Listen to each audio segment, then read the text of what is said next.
Hello, in this video, I want to show you how to factor by grouping.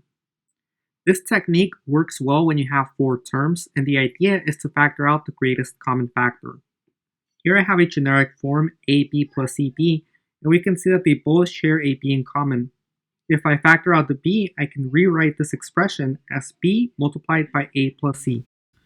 If you'd like to review this idea in more detail, please check out my video on factoring the GCF. In the meantime, let's see how this idea is going to apply to this set of examples, beginning with problem number 1.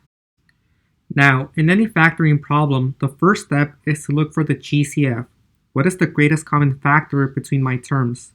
After looking at this example for a few seconds, we're going to come to the conclusion that the only thing that we're able to factor is a 1, but we typically don't factor out 1, so instead I propose this idea. Let's group the first two terms, and by doing so, we can see that the x cubed and the 4x squared, they both share a common factor of x. We turn to their exponents, and we pick the smallest one, because that determines how many copies of that variable we're allowed to factor out. In this instance, we can factor out an x squared, leaving us with x squared multiplied by x plus 4. We can easily check to see if we factored this correctly by redistributing the x squared here. So x squared times x gives us an x cubed, and then x squared times 4 gives us a 4x squared.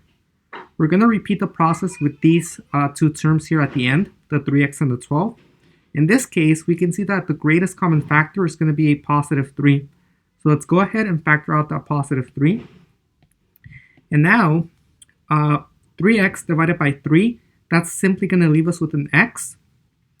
And positive 12 divided by 3, that's going to leave us with a positive 4.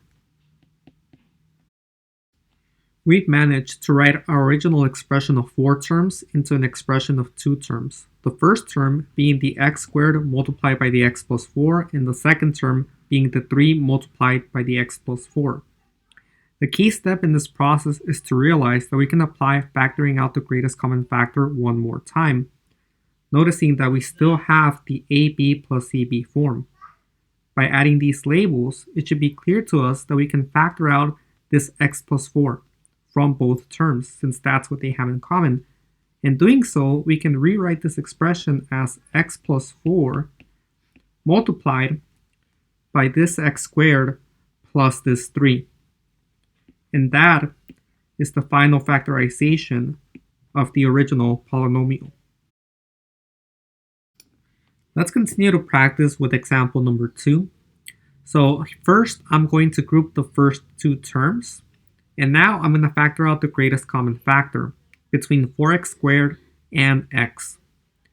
I can factor out a factor of x, leaving me with x multiplied by 4x minus 1. And I can check to see if I factor correctly by redistributing the x. So x times 4x gives me 4x squared. And then x times negative 1 gives me the negative x. I'm going to apply the same process with the 20x minus 5, realizing that the 20 and the 5 share a greatest common factor of positive 5. So I get plus 5 multiplied by 20x divided by 5 gives me 4x. And negative 5 divided by positive 5 gives me a negative 1.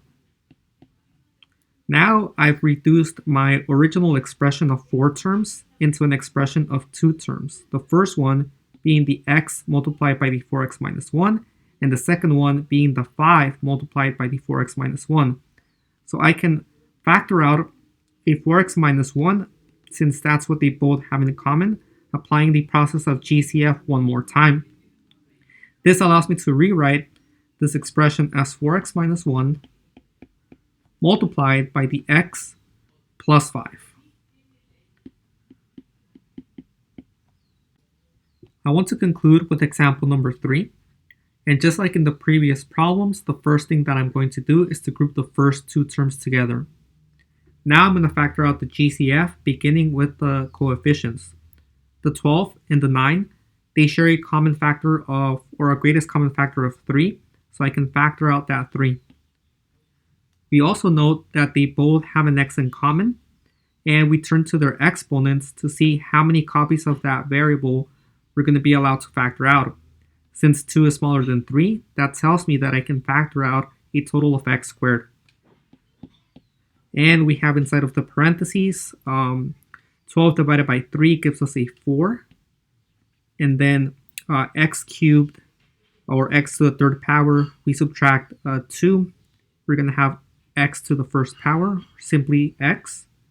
And then 9x squared divided by 3x squared, that's going to be a total of negative 3. We can check to see if we factor that correctly by redistributing the 3x squared. So 3x squared times 4x, we get the 12x cubed, and the 3x squared times the negative 3, we get the negative 9x squared. Now we're going to turn to the last two terms, the negative 4x and the positive 3. Here, notice that the only thing that we can factor out is going to be a 1. And this example is quite unique because I am going to want to emphasize factoring out that 1. Also, keep in mind that we have a negative sign in front of 4, so we're actually factoring out a negative 1.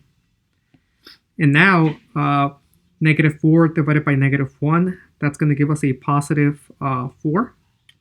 And since we have an x, I'm going to include that x as well. And positive 3 divided by negative 1 gives us a negative 3.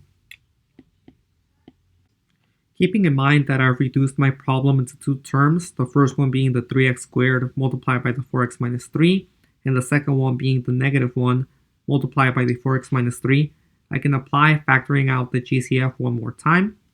Here I can factor out the 4x minus 3 since that's what they have in common. And what is left is going to be that 3x squared and that negative 1. So we can pair those together to get our second factor. And now you can see the importance of emphasizing that 1 here. So we would know that we're getting the difference between these two. Now it's time for you to practice, so I'll leave you with some examples for you to try. And if you found this video helpful, please give the video a like, subscribe, and hit the bell to be notified when I drop new content. Thank you for watching. The answers are coming in 3, 2,